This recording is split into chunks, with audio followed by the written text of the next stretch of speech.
massive, chaotic, polluted, dangerous. These were just some of the words I'd heard describe Mexico City over the years, even in the best of times. And these were not the best of times. But I'd also heard things like artistic, offbeat, cultural, and friendly. So it was time to reconcile these two distinctly different images. Time to put aside the fear, the media sensationalism, and hearsay in order to get to know the largest Spanish-speaking city in the world. It was time to meet at least some of its 21 million souls. It was time to finally see the real, the raw Mexico City. Travel. For some, it's a luxurious escape, or maybe an adrenaline-filled adventure. But if you're like me, it's a precious opportunity to discover and to give back. It's time to get real. It's time to get raw. It's time for raw travel.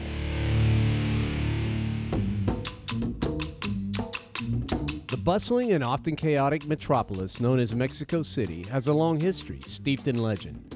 Before copious amounts of people immigrated to modern-day Mexico City, swelling its population to over 20 million, the Spaniards settled here. And before the Spaniards arrived, the Aztecs ruled. In the early 1300s, the Mexica people migrated here. I find it amazing that in the middle of the city, you can actually find Aztec ruins. The Aztecs built Tenochtitlan, a thriving civilization that lived for almost 200 years before being destroyed by the Spanish and rebuilt as Mexico City. The only structure left today is the old city's main temple, El Templo Mayor. Visitors flock to the museum to see the relics, and depending on your personality, either a very cool or very scary room of skulls. The center of the city where Templo Mayor is located is known as El Zócalo. Its central location makes it a good home base for exploring this massive city. Everyone knows Zócalo, so if you happen to get lost, just look for the biggest Mexican flag you've ever seen in your life. The infectious drumbeat of Aztec dancers drifts through the city center all day, and spiritual cleansers stand by ready to, well, cleanse dirty spirits, I guess. I feel dirty. Let's give it a go.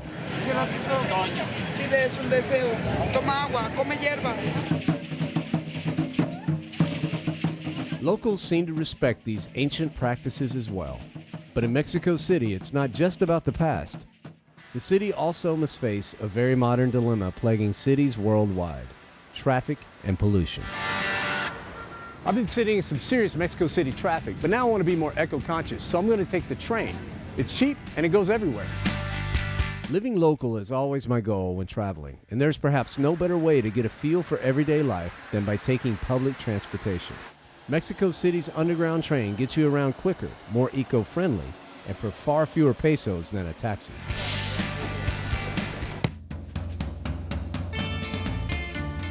If you happen to be in Mexico City on a Sunday, make sure you take some time to visit the Lucha Market. Now this is the epitome of entrepreneurism, but these aren't Donald Trump wannabes. These people are just trying to feed their families. Mexico City has many markets, and the Lagunilla is one of the bigger ones. So many people selling so much stuff. Some stuff I had no idea even existed. This is Mexican culture, man. You got Lucha Libre, you got a lot of Aztec influence. And this guy right here, Tonino Jackson, is a famous Lucha Libre wrestler from back in the day. And then just like in the States, zombie culture is really big here.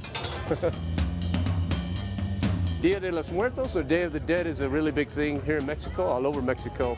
It's not any time near the festival, but you always see skulls and things, skeletons, basically from the Aztec culture. Let's see if this fits. So that's pretty cool, man. What's a market without local snacks to munch on? These are called chapilinas, which is just another way of saying fried grasshoppers. Add some hot sauce and strong aftertaste. Let me wash that down. I kept seeing signs for tuna, which made me curious because Mexico City is nowhere near the sea. Turns out they were referring to the cactus fruit tuna. Delicioso. Gracias, señor. Gracias. Okay. This vegetable is used for tacos or to season meat. Mexicans saute it or fry it, and they throw it on top of almost anything. Flea markets are great for the oddballs in all of us. Amber from Chiapas. Okay. Wow, it's so smooth. Oh, wow, $300 US for this. Wow. It's rare. Wow. Exotico. Purano. Very pure. So I don't know if this is real or not, but I mean, obviously, I guess it's been taxidermied. Is that the word? Preserved somehow, but it feels like it was real, like it is real. El pollo con queso, con azul, maíz. Sí, es posible. Gracias. So it's basically a chicken with cheese and with blue corn tamales. So I think it's a quesadilla, basically, but it's got blue corn, blue maíz.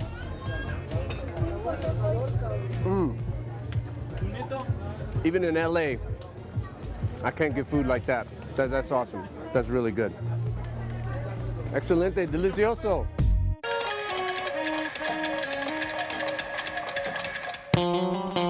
So in Latin America, they don't always have don't walk and walk signs.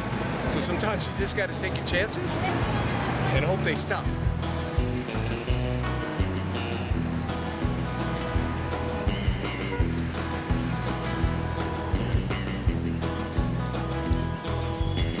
Or run. The locals have been so cool to me. They keep talking about hanging out at pulquerias, so my friend Sit Lali took me to a well-known spot where I could experience one for myself. Wow. Silali, this is a pulqueria. Yeah, it is. Wow, it's like 2 p.m. and this place is jumping. Yeah, there's a lot of people in here. I mean, they open since 10 a.m. in the morning. 10 in the morning? Yeah, Open? till Wow. 9. All right, well, it must be good. Let's go try some. Yeah, you're gonna love it. Yeah, it's like a basic beverage.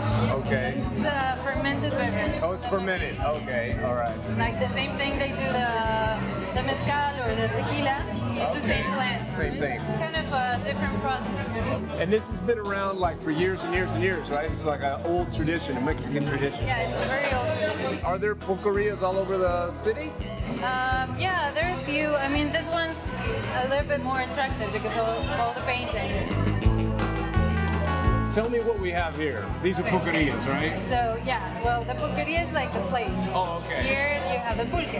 These are the pulques. Yeah, it's like the same beverage but with different ingredients. So this one's guava.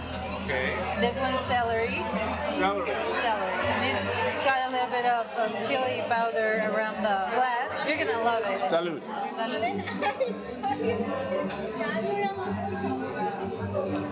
I mean, one of the best things about Bulgaria is like the, I don't know, like the social encounters. Right. You just come and hang out with your friends, but as you can see, the tables are very close together, so you can just meet someone else.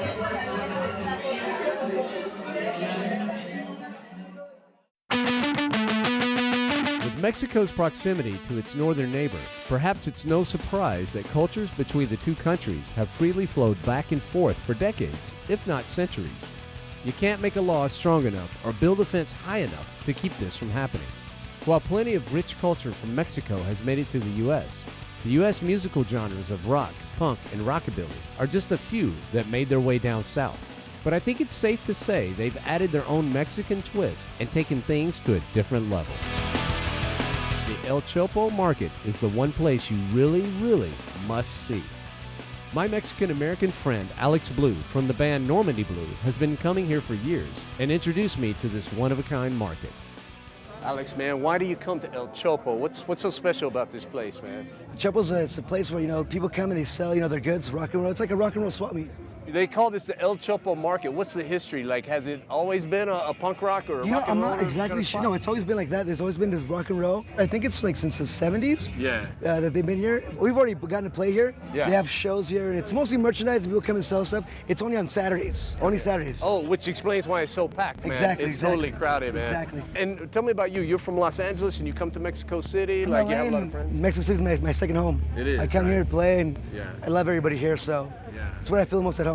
Well, I get the feeling, man, when you come here, because I've already met some of your friends and stuff, and they embraced us. It's Yeah. almost like your family, You can feel the warmth when you People, get off the definitely. plane, The right? hospitality here, they offer you Yeah. everything. Yeah. The people might not have much here, but Yeah. what they have, it's yours. They give it to you. Right. And what do you think about people who might be like, oh, I can't go there, it's too scary? I mean, what's your advice, man? Just like, It's like New York is scary too. LA is scary too. Yeah. Everywhere's scary. It just depends on on where you go and which. If you're looking for problems, you're gonna find them. Right. If you come to Mexico City, there's danger everywhere. Yeah. Of course, there's danger in Mexico City. Yeah. But for the most part, if you take care of yourself and you're with good people, you'll be okay.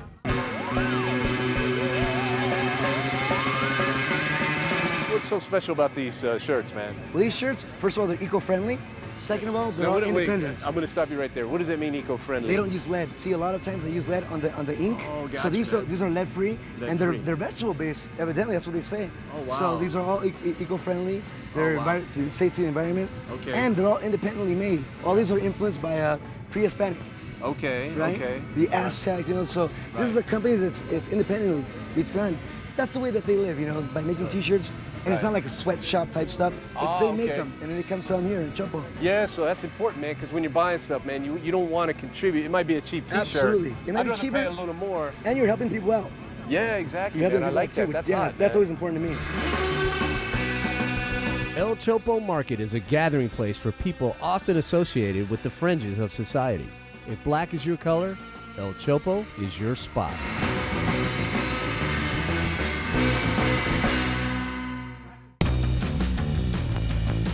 One of the things I like about Mexico City, it's really a place of contrast. On the one hand, you have El Chopo Market on Saturdays, and then on the other hand, you have a place like El Palacio de Bellas Artes, which is basically the Palace of Beautiful Arts.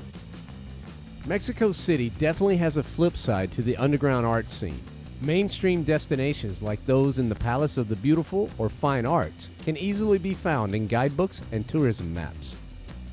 The nearby Tor Latino Americana, or Latin American Tower, is just 45 stories, but it's high enough to get one of the best views of the city. It was the world's first skyscraper to be successfully built on highly seismic terrain in the 1950s. I noticed arrows pointing to circles all over the city. At the hotel, there were safety signs that said Sismo. Turns out, these are signs pointing to safe areas in case of an earthquake. And sure enough, just 3 days into my trip, I felt my very first earthquake. The crew and I were on the top floor of our hotel when it hit. After what seemed like endless swaying and rocking back and forth, it finally stopped. Thankfully, our hotel was also built to withstand Mexico City's numerous earthquakes and tremors. Mil gracias to the engineers of Tor Latino Americana.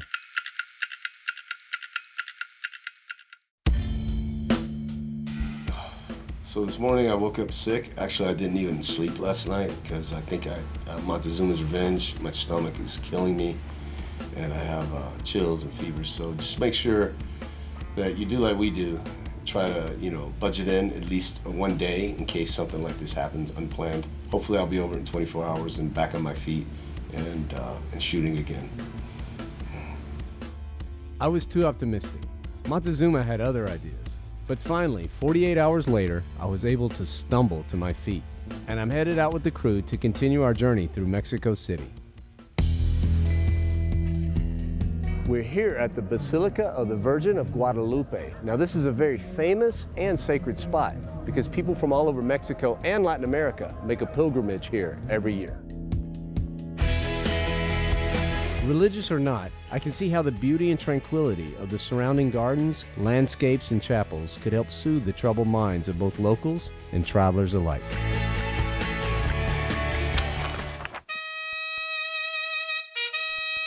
I've never seen so many mariachis in one place in my life. I must be in Mexico City, and I must be at Plaza Garibaldi. Plaza Garibaldi is famous in Mexico City. Locals flock here to find the perfect band to perform at celebrations or ceremonies like quinceañeras, weddings, or the occasional romantic serenade. Some, like me, just come to take in the traditional music, while also inhaling some pretty good traditional tacos as well. Órale!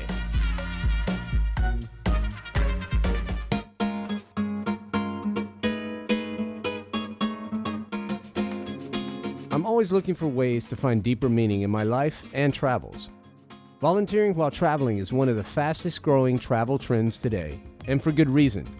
To me, nothing adds more dimension to a trip like giving back. For this trip, I reached out to an organization that helps take care of special needs teens and adults in Mexico City. They asked if I'd help teach some very basic recycling techniques. Okay, amigos, mi nombre is Robert.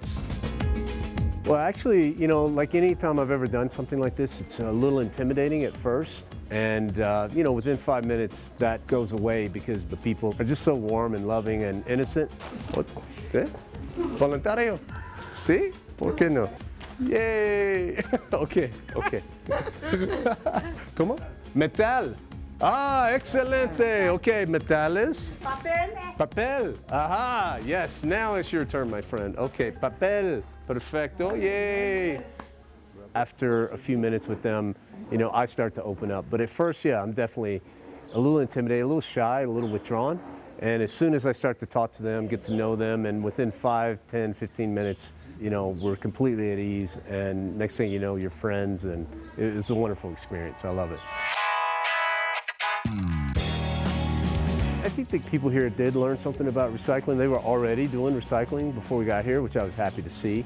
But it was cool to reinforce that. It was really less about teaching them about recycling. It was more about just giving them attention. You know, just finding some people that basically we could connect with and maybe stay in touch with, you know, not just come in and leave, but actually stay in touch. And, you know, maybe I'll be back in a few years and I'll always feel like, you know, I have a place to come back and see how people are doing. And it's amazing that you can spend, you know, a half an hour of your trip and really have friends for life as a result of that. It's pretty cool. In many ways, these guys are fortunate. Their families can afford to send them for the care and attention they need. I thought about the numerous Mexico City families with special needs kids living in poverty. What becomes of them?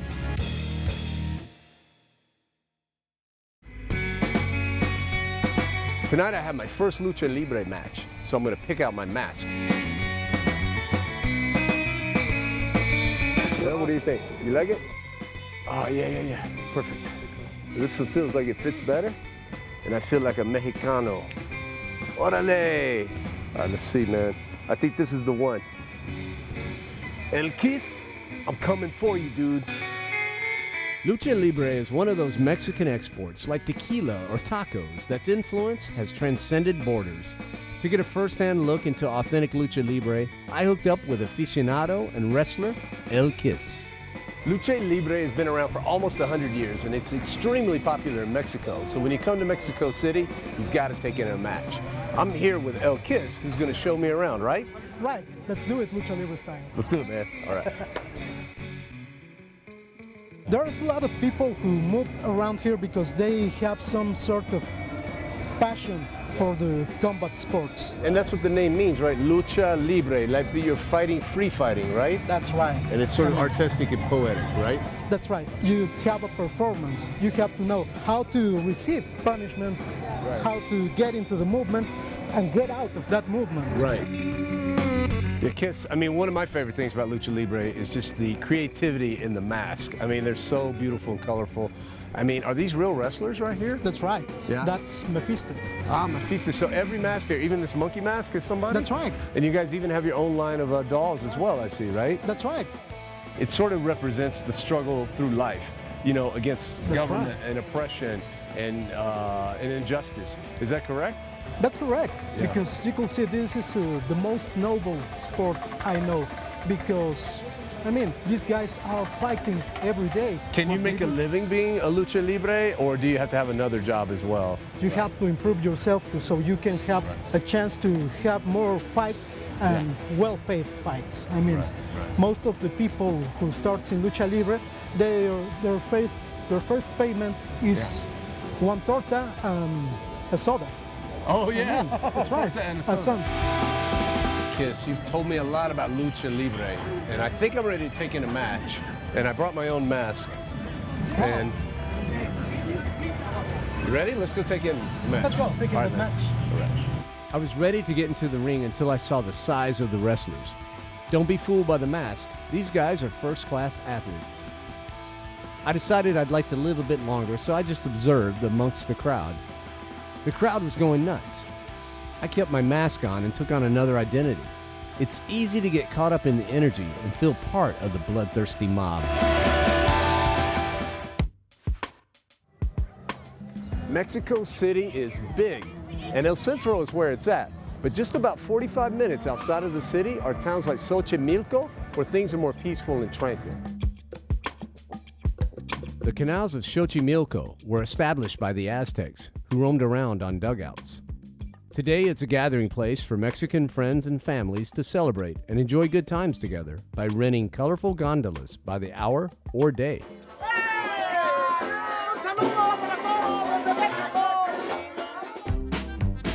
And the canals are really cool, man. They got entire mariachi bands on the boats playing mariachi music. They got entire families just having a whole celebration for the whole day. Or you can get a small boat and just a little canoe and go up and down the canals.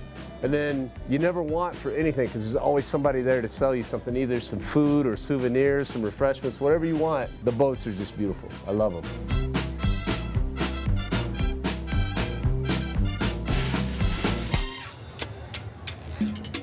Frida Kahlo has some cool stomping grounds. Her neighborhood, Chuecaan, is a great place to wind up the day, have some cool Mexican treats, and just chill out.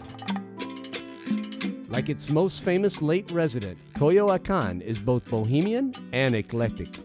It has a tranquil little park surrounded by bars, restaurants, and a plethora of Mexican culture. Por favor, ¿cómo es churros? 10 pesos cada uno, valen 10 pesos. Esa es fresa. Ah, okay. Ah, buenas. Gracias. That's right. What can I say, man? It's good. It's strawberry. It's fried. It's good. It's sugar. My week in Mexico City was completely different than I imagined. Aztec, Spanish, and underground cultures combined to create a unique blend of people unlike anywhere else in the world. The people were friendly, and while they had a healthy disdain for video cameras, once they saw we weren't big media, I was able to get to know them on a personal, more one-on-one basis. I felt nothing but a warm Mexican welcome. The wheels are already turning in my head about how I can come back to dig a bit deeper into this fascinating city and reconnect with my new amigos. Yeah, I have to admit, I was actually a little bit intimidated by Mexico City because of the size. It's such a big city, and I'd heard so many things. You know, I heard it was dangerous, chaotic, and I'd also heard some good things, and I guess that's why I eventually decided to come.